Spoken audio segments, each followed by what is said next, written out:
you guys good? Yeah. You guys good? We just smashed a camel. I can't believe it. Hold on, let's start from the beginning. We should do the Sudan intro here. No way. Oh. Welcome to Sudan, a place rich in ancient history, diverse landscape and culture, and more pyramids than Egypt. Let's go.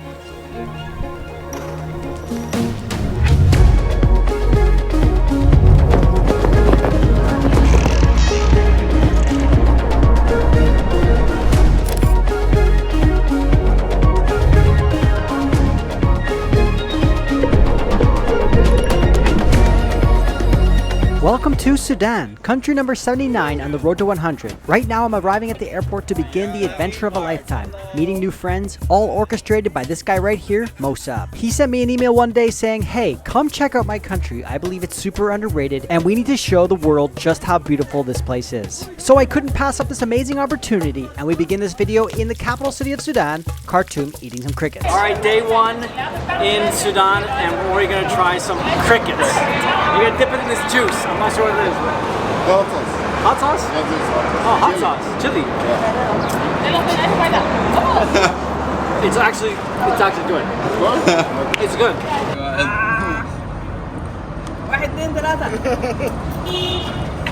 No way.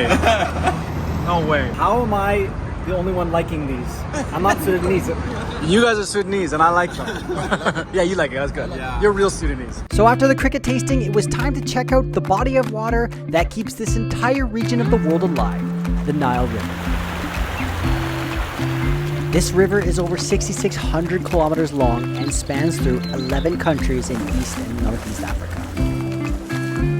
Here in Khartoum is the intersecting point of the two major Nile rivers, the blue and the white. So we checked it out. So right now we're arriving to Moses Point. This is a spot where Moses prayed, where the two rivers meet, where the blue and the white meet. Pretty amazing. White Nile, blue Nile. Two waters meet. I'm standing right on the point where Moses prayed, the Nile. Wow.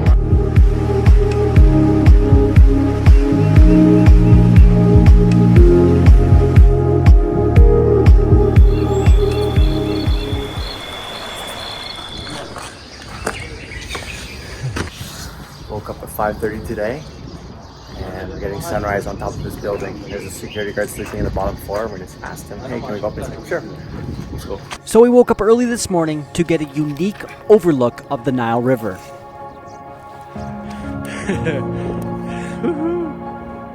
There aren't too many amazing sunrise locations in the capital of Sudan. However, in this particular spot, you can see the sun rising up between the two buildings.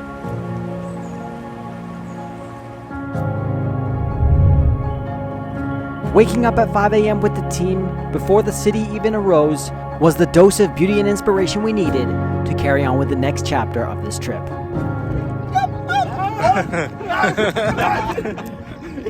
Successful shoot this morning. Wow. These boys have a way. Just get up anywhere they want to go. Yeah. We stopped here by the Nile River and this lady is making some coffee like Sudanese style and she got some sage smoke blowing. Oof, it's quite a morning scene. So it turns out it's actually sandalwood soaked in essential oils. Not only does it keep the bugs away, but provides a beautiful incense while the coffee is being prepared.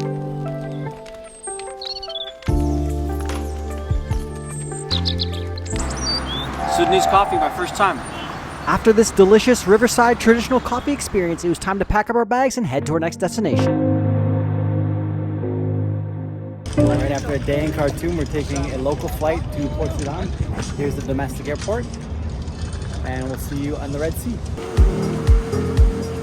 So we hopped on our plane and took a 1-hour flight from Khartoum to Port Sudan. My expectations for this part of Sudan are very high because I love everything to do with the Red Sea. However, we never could have expected this. We smashed into this camel, as you can see it limping away, and it completely destroyed our front windshield. Oh, you guys good? Yeah. You guys good? Yeah. Yeah. Oh my gosh. The roof was about to hit my head, so I Lied down. laid down. Yeah. Look at that. That could have destroyed you. Yeah. Wow, you're lucky, man.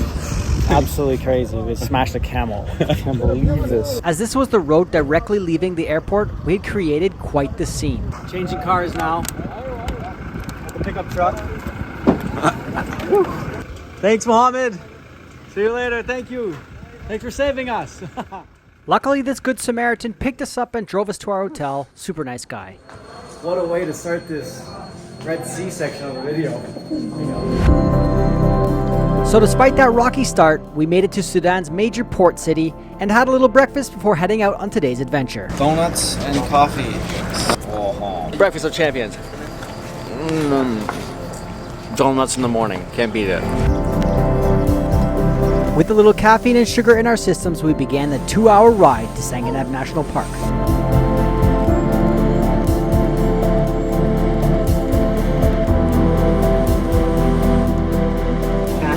This is insane.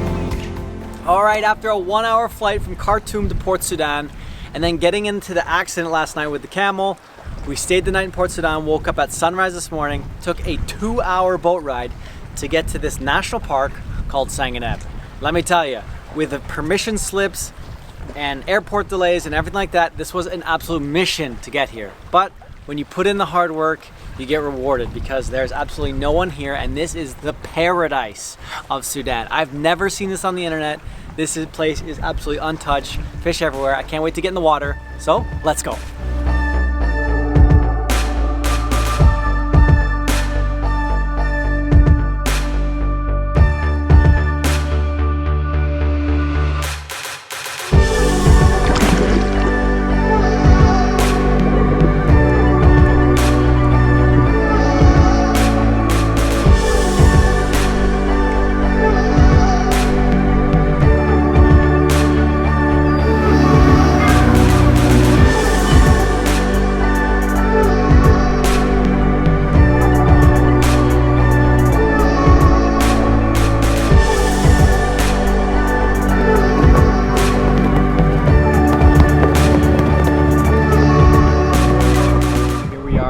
Watchtower in the middle of Sanganab National Park. This is a view like I've never seen before.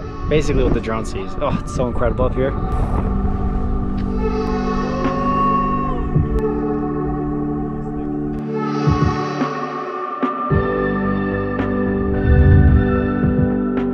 That was one of the most incredible views.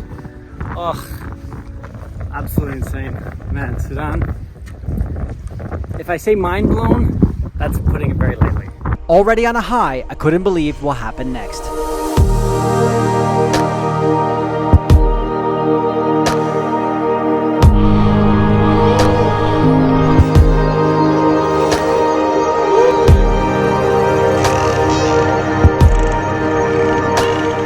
After those dolphins magically blessed us with their presence, we headed to one of the world's most beautiful yet unknown dive sites, a shipwreck called Umbria.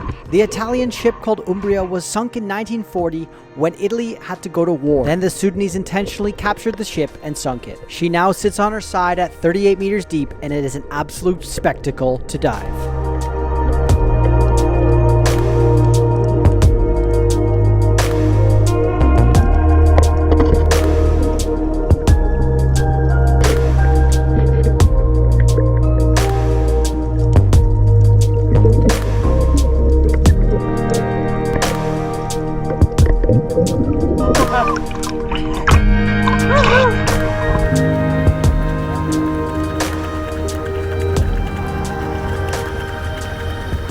What an unbelievable day. The Red Sea truly never disappoints. Tomorrow we wake up and head to a coastal town called Sawakin.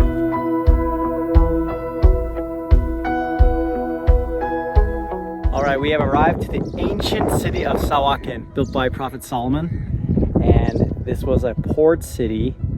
However, it was said that he trapped demons here, or devils. The craziest part about this entire city is if you look close, it's actually all built by coral. The rocks are just coral. Even though there are ties to Prophet Solomon 3,000 years ago, what we see standing here today is from the 12th century. It was then re-established in the 18th and 19th century as a slave trading hub. But in the 19th century, as the slave trade diminished, so did the town.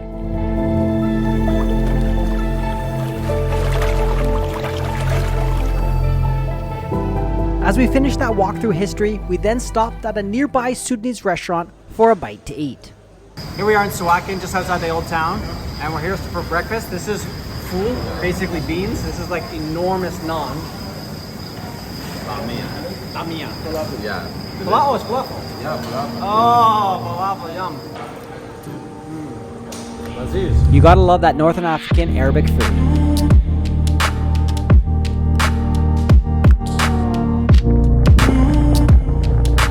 Alright, we have arrived now to a place called Albarko, and this place was colonized by the British up until 1960s.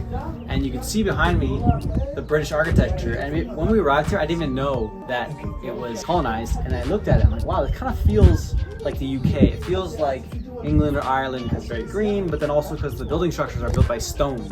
And this place looks actually nothing like the rest of Sudan, as you can tell by A, it's not a desert, and B, it's quite elevated, well, a little bit elevated, 1,100 meters high, but the temperature doesn't really go above 22, 25 degrees, like you're in that range. But now it's, they're no longer here, and there's a different tribe of Sudanese that live here, and they're influenced by the Indians who also lived here, because you can see their dress, like their robes are quite colorful. I'm always fascinated to see the current culture impacted by the previous countries who've lived in the area over time.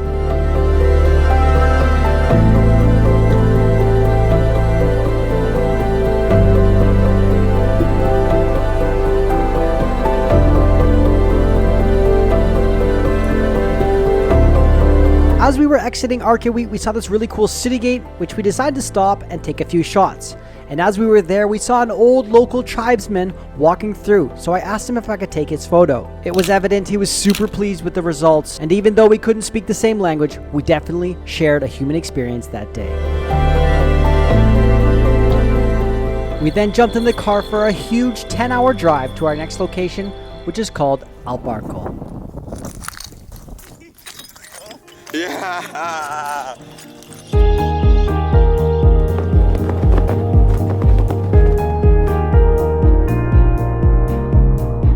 So at 3 a.m. last night, after about a 10-hour drive, we arrived to the town of Karima, and we woke up 2 hours later at 5 to come here for sunrise on Albarko mountain, overlooking these temples and the Nile, as well as some pyramids over there.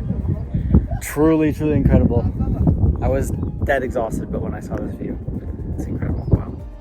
Albarko directly translates in Arabic to Holy Mountain. At the bottom, you can see the ancient ruins, which date back to 1700 BC, one of the oldest sites we'll visit here in Sudan. This 100-meter sandstone mountain basically serves as a royal cemetery for all of the kings and queens that were buried underneath and around. Here we are in one of the tombs right below the mountain. All right, so here we are walking into a piece of ancient history. This place is over 5,000 years old and has all of the same hieroglyphics and gods as you would see in any of the Egyptian pyramids. And apparently the whole rule of this time started in this area and then moved north. But this particular place is pretty small and not very maintained just yet, but still very cool because if you come here, there's gonna be no one here. There's no lines, no entry fee, and it's just you have these hieroglyphics all to yourself, so it's like really intimate experience. Even though you don't have like the mass amounts that Egypt has, you kind of get to experience it one-on-one. And this is underneath the mountain that we just got up for sunrise this morning. So it's really cool to be on top, check out the temples, and then come down underneath and look at all the hieroglyphics and statues carved into the stone. So super blown away, very impressed.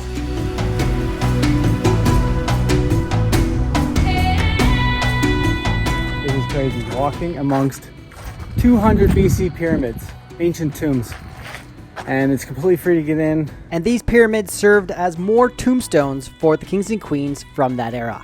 We then headed over to one of the most preserved tombs that we saw in the entire area. All right, so now we are in the tomb of King Tanut Tamani. This particular tomb hasn't been touched or preserved or anything, no excavating, nothing. They just opened it and found like this, so super impressive.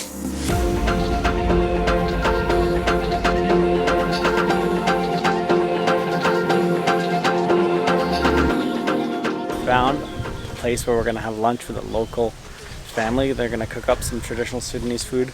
I'm starving.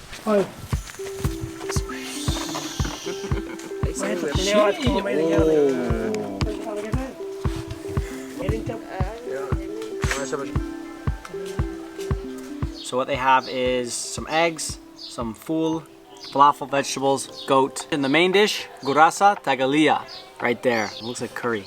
Woohoo! Alafia! Nice, let's go. So we dove into the food, Sudanese style. The best way to eat it, with your hands. This is dessert here now. We have jam and sweet sesame with sweet noodles. So you just get a little bit of this, sprinkle, sprinkle. I don't know what you do with the jam, so I'm not touching it. And then you do one of these. Dessert is served. Mmm, good. This is delicious.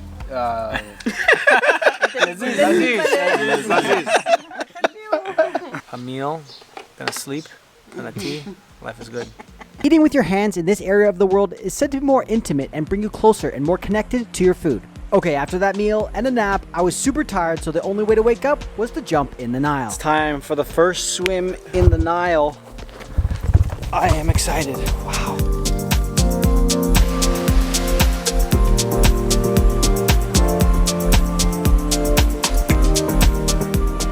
We then began another long journey to the most well-known location in Sudan, the Pyramids of Meroe, and also stopped to see some wildlife along the way. Or more accurately, I should say wild dead, because life in the desert ain't easy. Another 3 a.m. bedtime. Only to wake up at 5:30 again this morning. Oof. No sleep here in Sudan. But today is our final day checking out one of the most impressive areas of pyramids. That's for sure.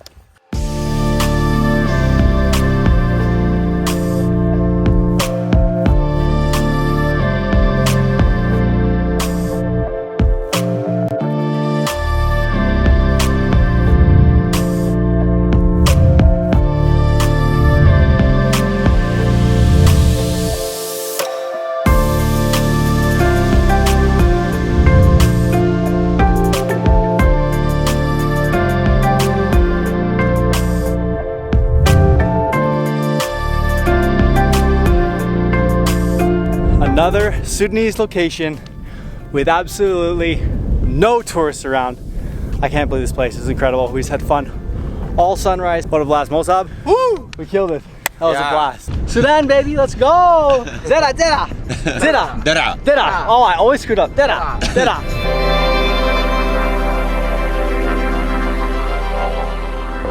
So as this week in Sudan comes to a close, I've realized that even with its political issues, Sudan is truly one of a kind. It's provided unbelievable landscapes, ancient history, and rich culture.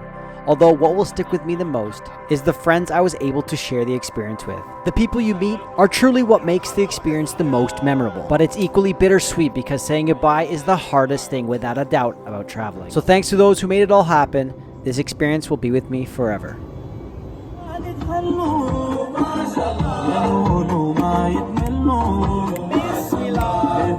Miata, they don't care that we fly the drone here? No, they care, but we have the permission. Oh, wow, the queen. Yeah. The queen.